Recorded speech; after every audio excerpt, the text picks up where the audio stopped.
Did you miss me? We're back with the recap. I'm Jordan Angeli. It's so good to give you guys some insight to what's happening here at Columbus Crew. And everybody's talking about Cucho Hernandez. And just a couple weeks ago, I got to sit down with Caleb Porter and chat about who Cucho is, what he does on and off the ball that makes him special. Stunning finish from him, and the Hornets level in no time. This is a game versus, I don't know, a team that people might know, Arsenal. So what did you see about this? Because it's probably one of the clips that you've watched a few different times. Yeah, and first off, it's interesting. You can kind of freeze it here. I call these clips Grandma's scrapbook. Totally. Pause it just here. What I noticed too, not only here, but after he lays the ball off and gets it back, he's always in between the lines. He's found himself in these little pockets, which shows that he's a connector as well. Yeah, he's very well-rounded. I don't know if this is a word that came to mind for you too with him, but he's kind of a hunter. And this is just continuing to hunt and saying, okay, in the athleticism there. Yeah. Whew. Yeah, he's... There's this much room to get that ball across to score it. Yeah, and I like that he, really if you roll it back, just shows that he's just a quality finisher. Yeah. Quality finisher. Yeah. There's a lot to like. Well, we all know that Derek Etienne Jr. has started off this season on a heater, 2 goals and 2 assists to his name already. This is a guy who loves to have fun, but he's not afraid of the hard work too. So this week I got to chat with him, not only about that, but I was hoping to maybe inspire him a little bit too. I feel like we got to talk about celebrating goals because you really bring it with the goal celebrations. The hardest part about playing is scoring. So when you get a goal, it's all the adrenaline and the feelings get there. And usually, sometimes I try to plan my celebrations, but then a lot of the times it's just raw emotion. Are you feeling like you need some inspiration? No, not at all. Oh, well, can you say yes? Because I feel like I am ready to inspire you with some bold celebrations. Let me see some. I got to make it realistic, don't you think? Yes, I got to do a little run up. So yes. Run over. Hammer time. 10? Okay. I have one more. I have one for you as well. I got this from a TV show. Okay. Boom. Gore, right? Fresh Prince of Bel-Air.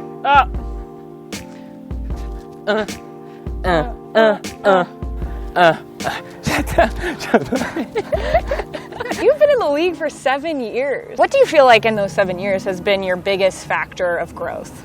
I think just staying true to who I am. It's fun to see you playing at the way that you're playing right now, and it does feel like it's a reflection a little bit of your personality. Yeah. The reason that I felt like I could do this with you is because I think you have this let's not take ourselves too seriously type of personality. Definitely. My favorite player when I was younger was Ronaldinho, and he played with a smile on his face. So Come one, come all. Gather in, children. Let me tell you a story about how to have some fun. Neil Sika, Jordan Angeli, Crew Soccer. The Crew did not have fun, Jordan. At the end of that game, they gave up 2 goals in the last 10 minutes. Early lessons of an MLS campaign where they walk away with 1 instead of 3. And that's a story, Mr. Rogers. It really is about the Crew responding to what they learned in that last game. Feed on Wednesday night. Well, character isn't built when things are tough. It's revealed. And I think that this team has an opportunity after what happened Wednesday and the emotions that they showed, giving up those 2 late goals. Well, what's the true character of this team? Will they come back and have a really good performance tonight? I think that's what everybody in this building is hoping to see. Was it a shot? Was it a cross? Well, this is where the confusion happens. This is Moreira following Tyler Magno essentially. Now nobody is sticking with Amundsen on the far side. That's Luis Diaz's mark. Mensah tries to come over to help out. It deflects off of him. It pops up and over. But these are the difficulties when you have a player like Tyler Magno. He is so engaging, and Moreira does the right thing. Follows him in. It just has to be a trickle effect then from the team. Diaz, drop back into that right back position. You miss one thing and the ball can be in the back of the net. It's really interesting how they're utilizing him. He's playing really tucked in, almost as a dual 10 with Santiago Rodriguez. You can see him there behind the referee. So then it's asking more questions of Darlington Nagbe and Artur, who's picking up that runner, when they also have to be mindful of the 2 holding midfielders. Look at Talles Magno and where he's sitting. That's where it's so difficult to say who's going to go there. Jonathan Mensah is now having to come in. He's asking so many questions of this Crew defense. Magno. You could see that developing. The ball a magnet. It's such clever play from Nick Cushing and Tyler Magno here to recognize how the dual sixes play for the Crew, and sometimes they get shifted so far over to one side in a defensive movement that if you keep someone in that half space on the far side, they are wide open. Well, man, he huffed and puffed, and he found his way through the back line here. Mensah playing a great ball because on the half turn here, Zelarayan has 3 options in front of him. He plays the correct one, which is Luis Diaz on the front foot. And this is where we've seen Cucho be really effective. So many players with Luis Diaz's run now have to drop back. What does that do? It opens up space at the top of the box. And the combination between Luis Diaz and Cucho Hernandez, those two have become fast friends, and it is paying off on the field. Great assist by Luis Diaz. Even better goal from Cucho. All the checks to New York City are coming from Lucas Zelarayan because he owns them. He gets this ball at the top of the box, and the audacity to chip it from there up and over Sean Johnson, who stands 6'3", has him sprawled out here, and oh my goodness, Lucas Zelarayan. This New York City team has nightmares of Lucas Zelarayan at the top of their box.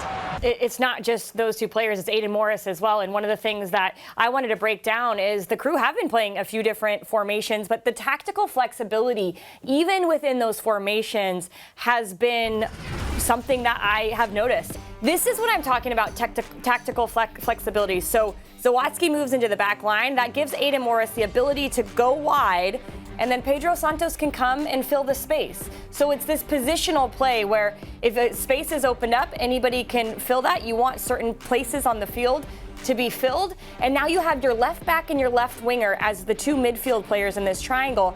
And Steven Moreira almost advancing as a wing back, which we will see of a lot more today. But he gets into the front line. This allows Igbekeme, who is naturally a central midfielder, to play in between the lines. You can see he picked the ball up in between the midfield and the back line. It now connects with Miguel Berry, who's behind the back shoulder of the defender, makes a really good run here, and should have done better with this. It's a really good build-up by the Crew. It shows the tactical flexibility even within this 4-3-3, how players can play in different positions. They win the ball back. So that was one of the things that Caleb Porter mentioned, is he wants to be able to have a little bit of fluidity within formation, and to note that it's not just how the team starts. It's that they can go in and out of these different types of tactics within the game, and that was a good example of that. This is why we want Darlington Nagbe on the ball more often. Here's dribbling Darlington, just making players look foolish. He holds one off, invites pressure back in, little spin away here. You can't take the ball off of him. One of the best dribblers when it comes to pressure on the ball and getting out of situation. He plays the weight on the ball to Luis Diaz. And we spoke about this a lot in post-game on Saturday. And so I thought, what better way to show you why we're asking more of Darlington Nagbe? Because when he does get on the ball and he goes forward, this team looks different. So this is the Crew in a good mid-block structure. These are their front 2 and then their midfield 4. What you're going to see here is patience. As Chicago builds up, you're going to probably see this tonight too. And then engagement. This almost goes man-to-man here as each player there centrally marks up, even including Milos Degenek going centrally. And that defensive work puts Nagbe in a little bit of space. And then Nagbe, with a little bit of space on the ball, has to be a cue for players around him to try to get in beyond, because he can pull things off. It doesn't matter if he has space or not. He'll figure out a way to get that final pass. So this one going to Luis Diaz, yes, he can do everything that you need a 6 to do. And there are moments like that where he can add into the attack. But I think this Crew team needs that a little more often in order for them to not only push in these last 6 games, but to continue to get results and then be successful in the playoffs. Hey, maybe. Opportunity here, and this is the space that the Crew want to utilize. It's right in front of the back 3, because if you get Wanyama and Piet a little bit stretched, there's space for Cucho to do this, and he actually gets more power on that than most players can standing. Nearly bends it into the far post. Pantemis with a good save. Out of the 14 shots Montreal has compiled tonight, they have 7 on frame. Right there, the Crew don't win the ball back, but that was showing Luis Diaz would normally just go to that wide player, but there he stayed centrally, cut off Chouanier, who's in the middle of the field, and if he doesn't do that, they break the lines and in Montreal is off. That's the third time we're talking this game just about how much more tactically aware Luis Diaz is. Playing really well right now. And that's one of my favorite things about Will Sands is the first moment I saw him play for the Crew is you knew that he had something different that could really add to this team. But his recovery pace and his speed is something that is really good too. That's a brilliant touch to get around the defender. He connects and then watch his weaving run here to continue to be an option. So it's not just, as you said, the overlapping work. It's not just the defensive work. He's a very well-rounded player for his age in his first year. This is just his third start, and this is a guy who doesn't look like it's his third start. And this is what the team needs to do, is build off of that Miami game midweek, and one of the reasons they were so good in the second half is they were compact defensively, so they were allowed to get themselves in good high-pressure situations. To recognize the early cross, I keyed into this, Brett. Here's a play that looks very similar to what the Crew do. So the New England is in the blue, so this would be the Crew. This is Matt Polster dropping in between the center backs. That would be like Nagbe or Aiden Morris. These are the two attackers, the front line defensively for Chicago in white. Well, they play this through ball, and then watch on the far side. This is Steven Moreira, potentially. All we're on the far side. If Mueller tucks inside like this, there is going to be space to play this ball to Steven Moreira, and then an opportunity with no pressure on the ball to get runners in the box in this early crossing situation. That's Cucho running in behind. And even as this plays out, Derek Etienne running in behind. These are the types of plays that I think the Crew can really hurt the Chicago team with. Those two are so special, and when there's no pressure on the ball wide, we showed this in pregame, there's going to be opportunities to pick out the player you want. Lucas knows his target is Cucho. But they need an 8. They need someone that goes box to box and doesn't just sit and hold. Morales and Acevedo are two pretty similar players when you're talking about their player profile. So who can be a Keaton Parks? Who can be, at times, James Sands was that. James Sands, played of a handful of positions for this City team. But that is another piece that I think that they're maybe wishing they would have got in this window that just closed. No doubt. I do feel like their balance of coverage in the last game was much better. Against Miami, if Mensah went into the midfield, Degenek was in a better coverage situation, because that's what the center forwards are trying to do, and no matter what team you're playing against, to make that back line get a little discombobulated, and when they do, they utilize that space in behind, and if you don't cover well, it's so much easier to do just that.